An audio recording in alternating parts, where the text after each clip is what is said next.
Good morning students. तो आज हमारा कक्षा 12 थर्ड यूनिट जिसका नाम है जनसंख्या घनत्व वितरण एवं वृद्धि। तो सबसे पहले हम जानेंगे जनसंख्या किसे कहते हैं। जनसंख्या कहते हैं लोगों की संख्या, किसी निश्चित भूभाग में बसे हुए लोगों की संख्या। तो इसमें लिख देता हूं मैं, आप कॉपी में नोट कर सकते हो। किसी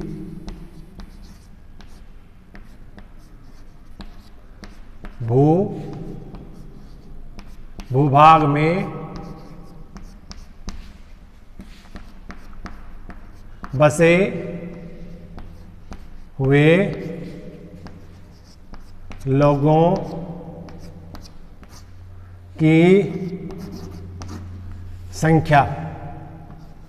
लोगों की संख्या को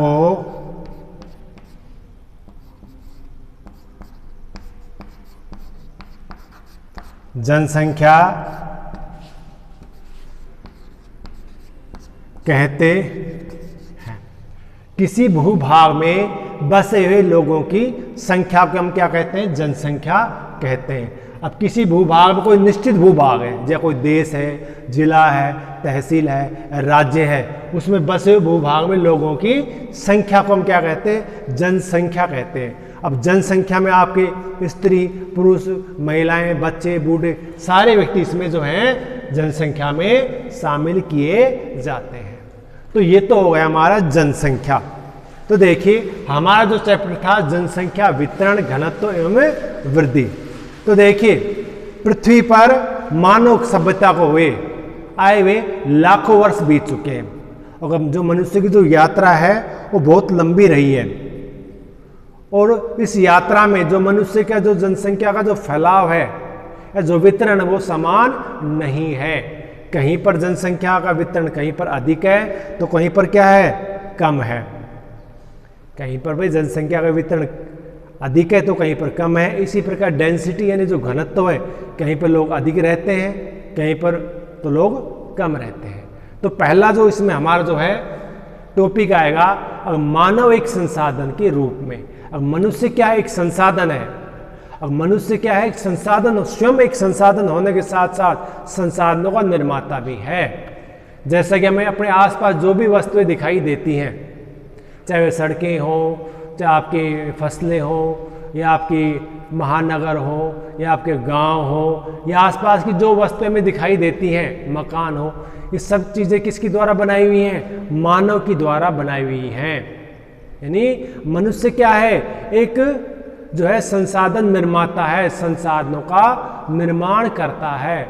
मनुष्य जो है अपने जो है भूमि, जल, मिट्टी, खनिज आदि का जो प्रयोग करके उनमें परिवर्तन करता है। जीव जंतु का प्रयोग मनुष्य क्या है? करता है, अर्थात उनमें जो है परिवर्तन करने की क्षमता रखता है, और प्राकृतिक या प्रकृति प्रदत्त संसाधनों का निर्माण करके ही वह जो है व्यापार, आर्थिक क्रियाएं, परिवहन आदि का जो है क्या करता है? वह निर्माण करता है। यानी मनुष्य कहने का मतलब है मनुष्य स्वयं संसाधन होने के साथ साथ मनुष्य के संसाधन का निर्माता भी है, निर्माण करता भी है। आकाश पास जितनी भी हमारी, अभी मैंने बताया, जो भी चीजें हमें दिखाई देती हैं वो सब क्या है? वो एक संसाधन है। और संसाधन किस में कन्वर्ट किया? मनुष्य ने कन्वर्ट किया। अब जैसे मान लीजिए गन्ना है, गन्ना कौन पैदा करता है? मनुष्य पैदा करता है। जो रस निकलता है, रस से गुड़ या चीनी बनाई जाती है, उसमें रस को गुड़ या चीनी में कौन कन्वर्ट करता है? मनुष्य करता है। इसी प्रकार एक मिट्टी है, मिट्टी की जो मूर्ति बनाई जाती है वो कौन बनाता है? मनुष्य बनाता है। इसी प्रकार जो पत्थर होता है, पत्थर की मूर्तियां बनाई जाती है, मनुष्य ही बनाता है। इसी प्रकार जो लकड़ियां हैं, लकड़ियां के जो फर्नीचर वगैरह जो खिड़कियां बनाई जाती है वो कौन बनाता है? मनुष्य बनाता है।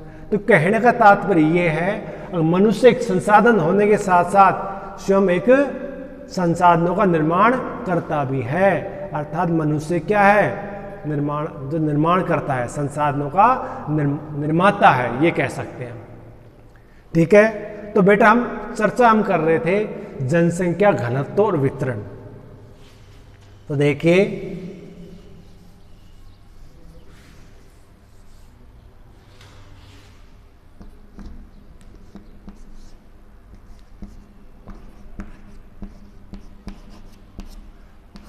जनसंख्या वितरण एवं घनत्व। तो देखिए जनसंख्या वितरण क्या होता है। जनसंख्या वितरण का तात्पर्य है जनसंख्या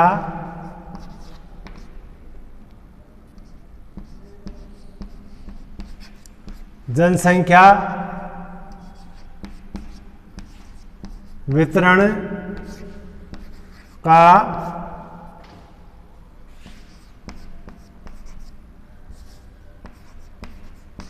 तात्पर्य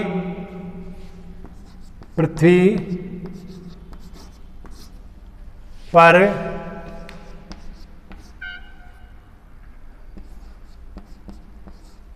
मनुष्य के फैलाव या बसावट से है। जनसंख्या वितरण का तात्पर्य, जनसंख्या वितरण का तात्पर्य पृथ्वी पर मनुष्य की जो बसावट है या फैलाव है, यानी जो बसावट है जनसंख्या की या जनसंख्या का जो फैलाव है, उससे हम क्या कहते हैं, जनसंख्या वितरण है। अब जो जनसंख्या वितरण है वो समान नहीं है। जो है जनसंख्या कहीं पर अधिक पाई जाती है तो कहीं पर कम पाई जाती है। जैसे कि हम एक ग्लोब है, ये 85% जनसंख्या उत्तरी गोलार्ध में रहती है और 15% जनसंख्या कहां रहती है, दक्षिण गोलार्ध में रहती है। तो वितरण में असमानता हुई ना, जनसंख्या का जो वितरण है उसमें क्या हुई, असमानता हुई। असमानता कैसे हुई, 85% तो जनसंख्या उत्तरी गोलार्ध हो गया, ये भूमध्य रेखा हो गई, इक्वेटर हो गई, और 15% जनसंख्या कहां रहती है, दक्षिण गोलार्ध में रहती है। तो कहने का अब वो बात अलग है कि इसके पीछे कारण है। अब कारण क्या है, जैसे हम आपको बता देते हैं, वो उत्तरी गोलार्ध में क्या है, महाद्वीप ज्यादा है, कॉन्टिनेंट ज्यादा है उत्तरी गोलार्ध में, ठीक है, और दक्षिण गोलार्ध में महासागर ज्यादा है। इस कारण उत्तरी गोलार्ध जनसंख्या 85% और दक्षिण गोलार्ध में 15%। इसी प्रकार एक उदाहरण हम और ले लेते हैं, जैसे महाद्वीप के किनारों पर 75% जनसंख्या पाई जाती है। अब महाद्वीप के किनारों पर 75% जनसंख्या क्यों मिलती है, इसका कारण यह है क्योंकि महाद्वीप के किनारों पर वर्षा अधिक होती है, और जैसे जैसे महाद्वीपों के अंदर की ओर जाते हैं वर्षा की मात्रा घटती चली जाती है। अब और उदाहरण ले लेते हैं भारत का, जैसे भारत के पश्चिमी जो राज्य हैं वहाँ जनसंख्या कम पाई जाती है। इसके अलावा जो मध्य भारत है या पूर्वी भारत, जैसे आपका उत्तर प्रदेश हो गया, महाराष्ट्र हो गया, या ये आपका पश्चिम बंगाल हो गया, इन राज्यों में क्या है, जनसंख्या घनत्व या वितरण जो हम कह सकते हैं, वो क्या है, ज़्यादा है, अधिक है।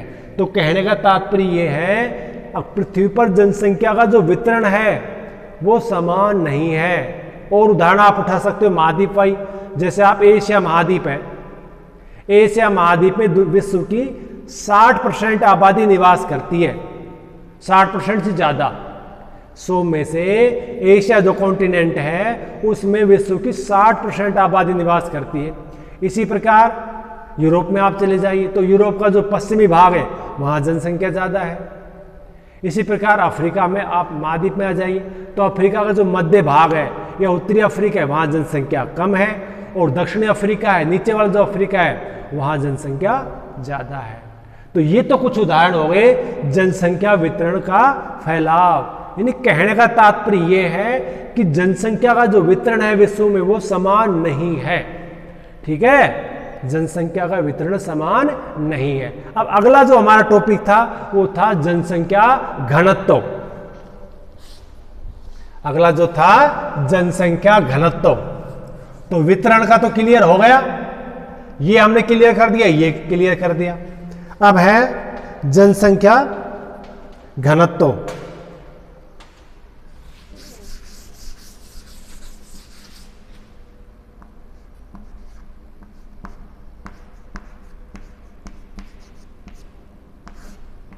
जनसंख्या घनत्व।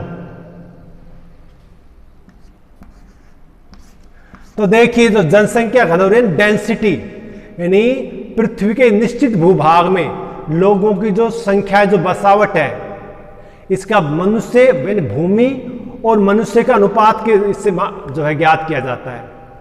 यानी भूमि और मनुष्य को जो अनुपातिक जो संबंध है वो कहलाता है जनसंख्या घनत्व। अब इसकी परिभाषा क्या है, तो देखिए, प्रति एक किलो प्रति इकाई कह सकते हैं, या प्रति 1 किलोमीटर कह सकते हैं हम। प्रति 1 किलोमीटर क्षेत्र में, प्रति 1 किलोमीटर क्षेत्र में, प्रति 1 किलोमीटर क्षेत्र में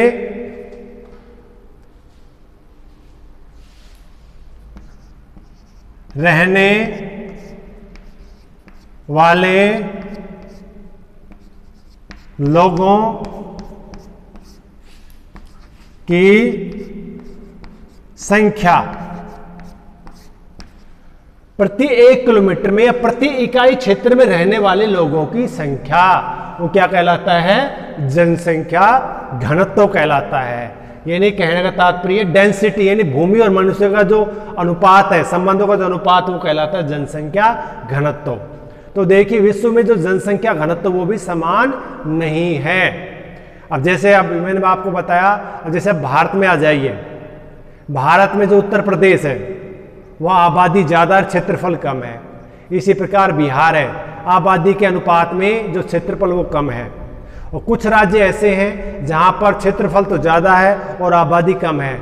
जैसे आप राजस्थान ले लीजिए, राजस्थान में जो है भारत का सबसे बड़ा राज्य है क्षेत्रफल की दृष्टि से, लेकिन आबादी मात्र 6 करोड़ या 6.5 करोड़ के आसपास है। इसी प्रकार यूपी है, आबादी पाकिस्तान के बराबर है, 20-22 करोड़ आबादी है और क्षेत्रफल कम है आबादी के हिसाब से। इसी प्रकार आप महाराष्ट्र या पश्चिम बंगाल ले लीजिए, पश्चिम बंगाल में 9 करोड़ आबादी है, क्षेत्रफल कम है। तो कहने का तात्पर्य यह है कि यानी अब प्रति इकाई इसका जो नापा जाता है 1 किलोमीटर क्षेत्र में रहने वाले लोगों की संख्या को जनसंख्या घनत्व कहते हैं। तो हमारे 3 टॉपिक बेटा क्लियर हो गए। बाकी का जो टॉपिक हम कल शुरुआत करेंगे। जो चीज़ आपको समझ में नहीं आ रही वो पूछ सकते हैं। सुरक्षित रहो। धन्यवाद।